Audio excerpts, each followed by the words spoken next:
दोस्तों मार्केट के अंदर एक ऐसी नई कंपनी आई है जो अपने मोबाइल फोन्स को लेकर आ रही है और ये कंपनी पहले भी एग्जिस्ट करती थी। मैं बात कर रहा हूँ यहाँ पे अल्काटेल की। अल्काटेल जैसी कंपनी काफी समय पहले landline phone, instruments, wireless communications में पॉपुलर थी, लेकिन अब ये कंपनी इंडिया के अंदर अपने मोबाइल फोन्स को लेकर आ रही है और पहली बार जो उसने अपना नया फोन जो निकाला वो है अल्काटेल का V3 अल्ट्रा। अब इस फोन के अंदर देखा जाए तो बाकी सब फोन से क्या लगे, बाकी सारे फोन से नॉर्मली काफी ज्यादा जेनरिक लगते हैं। इन्होंने एक चीज काफी ज्यादा यूनिक करी और वो करा इसके डिस्प्ले के अंदर। पहली नजर में तो ऐसा लगता है कि 6.8 इंच का full HD plus display. Clarify कर देना चाहूंगा, ये डिस्प्ले एक रेगुलर IPS LCD पैनल है, कोई एमोलेड देखने को नहीं मिलता। लेकिन ये कंपनी IPS LCD के पीछे क्यों गई, ये एक सवाल रहेगा ना। देखो सबसे पहली नजर में तो आपको ऐसा लगेगा कि आपने एक रेगुलर LCD डिस्प्ले के ऊपर एक मैट फिनिश का स्क्रीन प्रोटेक्टर लगा दिया। बात बिल्कुल भी सही है, क्योंकि अगर आप यहाँ पे स्क्रीन पर अगर आगे देखेंगे ना तो आपको ऐसा लगेगा कि यार किसी भी नॉर्मल फोन के आगे मैट स्क्रीन का स्क्रीन प्रोटेक्टर लगा दिया। लेकिन स्क्रीन तो मैट फिनिश के साथ देखने को मिलती है, ज्यादा कोई स्मजेस नहीं आते। स्क्रीन गार्ड अगर आप लगाना चाहे तो लगा सकते हैं और आसानी से स्क्रैचेस नहीं आएंगे। हालांकि कोई अगर हार्ड सरफेस से टच करेंगे तो उसके डिस्प्ले पे स्क्रैचेस आ सकते हैं। और एक अच्छी बात ये लगी कि अगर आप इसे डायरेक्ट सनलाइट या कहीं भी यूज करेंगे तो जो एंटी रिफ्लेक्टिव कोटिंग है वो यहाँ पे काम करती है। लेकिन इसके बाद जो नीचे डिस्प्ले पैनल इन्होंने यूज किया वहां पे इन्होंने सही काम किया, जहां पे इन्होंने अपने मल्टीपल मोड्स दिए। फोन के साइड में एक स्लाइडर बटन है, यहाँ पे इसको स्लाइड करके आप ऑन कर सकते हैं, जिसके अंदर ये नेक्स्ट पेपर मोड के अंदर चले जाएगा, जहां पे लिखा है TCL, क्योंकि इन लोगों ने जो टेक्नोलॉजी ली है ये TCL से ली है और TCL के द्वारा पेटेंटेड टेक्नोलॉजी यूज करी है, जिसका मतलब ये कि यहाँ पे आप रेगुलरली जिस तरीके से स्क्रीन को देखने हैं वो हो जाएगा। उसके बाद जो अगला मोड आता है वो आता है इंक पेपर मोड, जिसे देख के ऐसा लगता है कि आपने हाथ में एक पेपर को यहाँ पे पकड़ा हुआ है, जो देख के काफी ज्यादा सही लगता है। क्योंकि आमतौर पे जो डिस्प्लेस होते हैं ना वो ऐसे लगते नहीं है, ऐसा लगता नहीं कि आपने हाथ में कोई पेपर पकड़ा है, ऐसा लगता है कोई ब्राइट सरफेस पकड़ रखी है। कई बार अगर आप लो लाइट के अंदर एमोलेड को यूज करेंगे या फिर बुक पढ़ने के लिए एमोलेड को यूज करेंगे तो आंखों पे स्ट्रेन आता है और इस वजह से डिस्प्ले थोड़ा यूनिक होता है। अगर आपको इस डिस्प्ले को कंपेयर करना है तो आप इसे कंपेयर कर सकते हैं ई इंक डिस्प्लेस के साथ जो आपको किंडल में देखने को मिलता है। किंडल के अंदर जो ई इंक डिस्प्ले रहता है ये बिल्कुल वैसा का वैसा लगता है, यानी कि ऐसा डिस्प्ले जो आपको लगे कि आपने हाथ में कोई पेपर पकड़ रखा है और पेपर जैसी उसकी एनिमेशन है। इवन अगर आप इस पे कोई वीडियो वगैरह भी चलाएंगे तो वीडियो वगैरह भी इसका ब्लैक एंड व्हाइट में चलेगा और ऐसा लगेगा जैसे कि हैरी पॉटर की फिल्मों के अंदर पेपर पे जो वीडियो चल रहा होता था ना, कुछ वैसा यहाँ पे लुक एंड फील आएगा।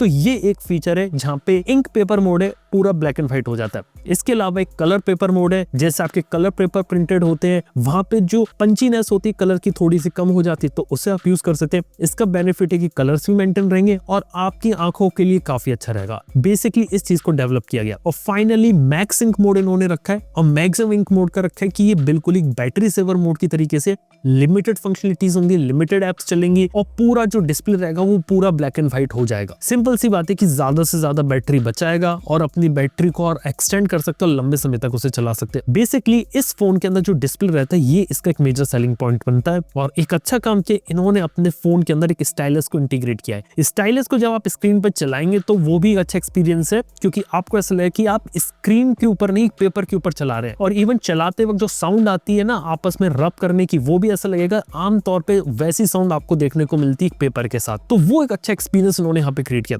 लेकिन प्रॉब्लम एक छोटी सी है कि अगर आपको उस पर कुछ लिखना है तो नोट्स ऐप पे छोटे मोटे नोट्स आप लिख सकते हैं और अलग अलग चीजें कर सकते हैं, उसमें कोई दिक्कत नहीं है। वो हमने पहले भी देखा है काफी महंगे फोन्स के साथ। प्रॉब्लम बताऊं कहाँ थी, जब आप अपने पाम को ऐसे रख के और उसके ऊपर ऐसे कुछ लिखना चाहे, क्योंकि अगर आपको कुछ हाथ से कुछ लिखना है तो आप ऐसे नहीं लिखेंगे, आप उसको पाम का सपोर्ट देके उसको यहाँ पे डिस्प्ले के ऊपर लिखना पड़ेगा। प्रॉब्लम ये आती है कि यहाँ पे कोई पाम रिजेक्शन नहीं है और अगर आप ऐसे लिखना चाहें तो ऐसे आप कुछ लिख ही नहीं सकते। ये एक छोटी सी दिक्कत मेरे को यहाँ पे लगी, जिसे देखा जाए तो आमतौर पे टैबलेट्स में फिक्स कर दिया जाता है पाम रिजेक्शन के साथ। वो चीज यहाँ से थोड़ा सा मिसिंग है। ये चीज यहाँ पे अगर आ जाती तो देख के मुझे काफी अच्छा लगता और काफी मजा आता। और ओवरऑल मैं कहूंगा कि मैं इस डिस्प्ले से तो इंप्रेस हूँ। डिस्प्ले पैनल मेरे को काफी सही लगा, क्वालिटी सही लगी, देख के चलाने में काफी मजा आया। और जब भी इस तरीके का डिस्प्ले या कुछ नई चीज आती है तो देख के काफी अच्छा लगता है। हालांकि ये डिस्प्ले जो रहता है ना, मैं फोन से ज्यादा टैबलेट में देखना पसंद करूंगा। अगर ये लोग एक बड़ी स्क्रीन का टैबलेट ले आए तो मुझे पसंद आएगा। मेरे पास भी एक टैबलेट है, OLED डिस्प्ले के साथ है। रात को जब मैं इसे पढ़ने में यूज करता हूँ तो थोड़ा सा मन नहीं करता। टैबलेट ले आए, बड़ी स्क्रीन का लाए, 12 इंच 13 इंच और भी बड़ा लेकर आए, मजा आएगा। ऐसा लगेगा पूरा न्यूज़पेपर रखा है। लेकिन एक बात बता सकता हूँ मैं कि यहाँ पर डिस्प्ले पैनल से ऐसी कोई शिकायत नहीं है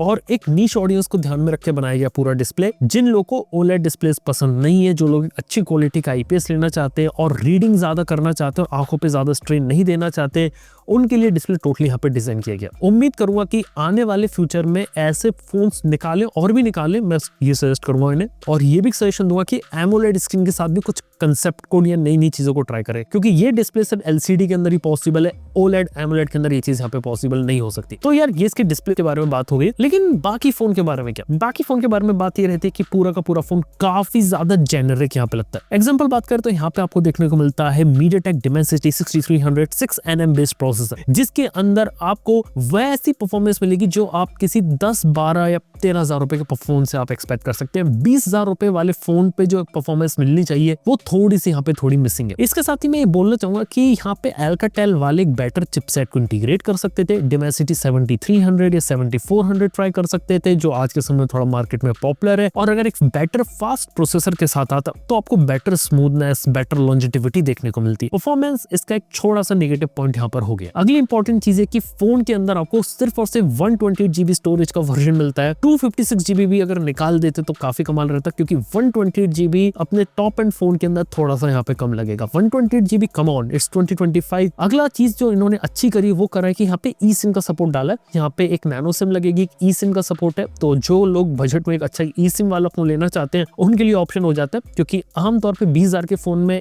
ई सिम का ऑप्शन आता ही नहीं है। इसके साथ ही सॉफ्टवेयर में बात करें तो एक अच्छी बात इन्होंने करा कि पूरे के पूरे सॉफ्टवेयर को क्लीन रखा है। हाँ, यूआई के अंदर थीम्स वगैरह कुछ अपने एलिमेंट्स इन्होंने ऐड करे हैं, और स्टॉक एंड्रॉइड या प्योर एंड्रॉइड नहीं कहूंगा, लेकिन इसे क्लीन एंड्रॉइड कहूंगा, क्योंकि यहाँ पे आपको ब्लोटवेयर्स और एड्स देखने को नहीं मिलते। एक दो ऐप है इनकी, नोट टेकिंग ऐप इन्होंने डाली है, पेडोमीटर डाला है, और एक ऐप यहाँ पे इनका सिस्टम मैनेजर है। बस इसको हटा के कोई फालतू ऐप रखी नहीं गई, टोटली क्लीन यूआई है। आप इसे जैसे चाहे यूज कर सकते हैं। प्ले स्टोर से अपनी पसंदीदा ऐप को डाउनलोड करें, गूगल बुक से अपनी फेवरेट बुक को पढ़े, एक अच्छा एक्सपीरियंस ले सकते हैं। और प्रॉमिस किया गया कि एंड्रॉइड 14 के साथ है, लेकिन एंड्रॉइड 15 का अपडेट भी जल्दी लेगा। टोटल 3 मेजर एंड्रॉइड के अपडेट और 4 साल तक सिक्योरिटी पैचेस के अपडेट लेगा। वो चीज इन्होंने काफी अच्छा काम किया है। 20,000 रुपए के फोन में स्टैंडर्ड हो चुका है। अपडेट अगर ये लोग जल्दी जल्दी प्रोवाइड करें तो एक अच्छी बात है। फोन के साथ बात है कि फोन का फॉर्म फैक्टर थोड़ा बड़ा है, लंबा है, तो जिनके हाथ लंबे उनके लिए फोन काफी ज्यादा सूटेबल रहेगा। छोटे हाथ वालों के लिए शायद फोन उतना ज्यादा सूटेबल ना रहे। इसके साथ बात की जाए तो साइड माउंटेड फिंगरप्रिंट स्कैनर इसमें देखने को मिलता है। ऑब्वियसली एमोलेड नहीं है तो अंडर डिस्प्ले लोग ढाल नहीं सकते थे। और एक बात इस फोन के साथ काफी यूनिक है, वो है कि यहाँ पे आपको हेडफोन जैक देखने को मिलता है। आज के समय में हेडफोन जैक टोटली गायब हो चुका है। अगर 20,000 रुपए के फोन में हेडफोन जैक आ रहा है तो एक प्लस पॉइंट मानूंगा। मतलब मैंने तो ऐसे फोन देखे कि 15,000 रुपए में भी हेडफोन जैक नहीं आता, लेकिन हेडफोन जैक देना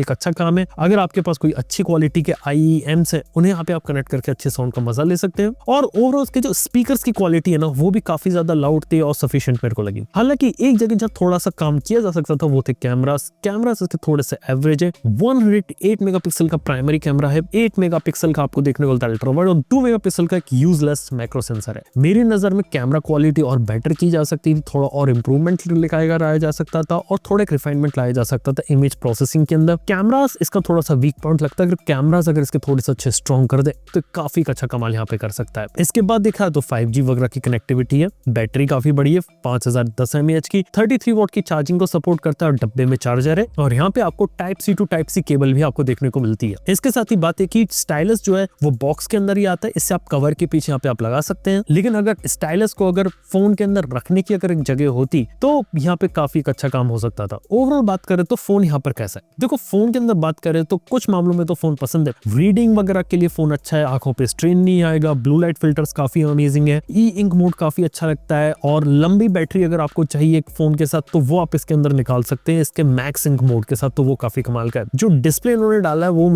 मुझे काफी अच्छा लगा। इस तरीके का डिस्प्ले अगर टैबलेट में है तो मैं तो इस टाइप का टैबलेट जरूर लेना चाहूंगा। रीडिंग वगैरह के लिए तो बहुत सॉर्टेड चीज है। अगली चीज क्लीन सॉफ्टवेयर वो अच्छा लगा, ई सिम दे दी 20,000 में, वो अच्छा लगा। प्रॉब्लम सिर्फ 2 लगी मेरे को। पहली प्रॉब्लम कैमरा इंप्रूव कर सकते थे, दूसरी प्रॉब्लम मेरे को ये लगी कि यहाँ पे एक अच्छा चिपसेट दे सकते थे। अगर ये 2 चीजें फोन में सॉर्टेड कर देते और 256 GB का स्टोरेज वर्जन दे देते, एक काफी अच्छा रिकमेंडेबल फोन हो सकता था। यहाँ पे स्टाइलस वगैरह का सपोर्ट है, तो अगर आप एक ऐसा फोन लेना चाहते हैं जो पेपर जैसा दिखे, स्टाइलस वगैरह का सपोर्ट हो, और कुछ यूनिक और लोगों को दिखाने में अगर शो ऑफ करना है तो उसमें भी अगर अच्छा काम करे तो इस फोन के ऊपर अपनी नजर डाल सकते हैं। और Alcatel की बात इधर ये कि ये लोग अपने फोन को कोई इंपोर्ट करके नहीं ला रहे, ये लोग इंडिया में ही असेंबलिंग कर रहे हैं अपने फोन्स की, और इंडिया में ही अपने फोन्स को यहाँ पे बना रहे हैं, तो वो एक पॉजिटिव चीज है। इसके साथ ही Alcatel ने यहाँ पे प्रॉमिस किया कि इन लोगों ने आफ्टर सेल सर्विस के ऊपर ऑलरेडी काम किया, तो इनके third party after sale service centres हैं, वहां पे इनके फोन्स की रिपेयरिंग वगैरह होगी, तो वो एक अच्छा काम है। और इनके प्लान्स ऐसे कि ये लोग आने वाले समय मल्टीपल प्रोडक्ट्स लेकर आए। बस 2-3 सजेशन रहेंगे।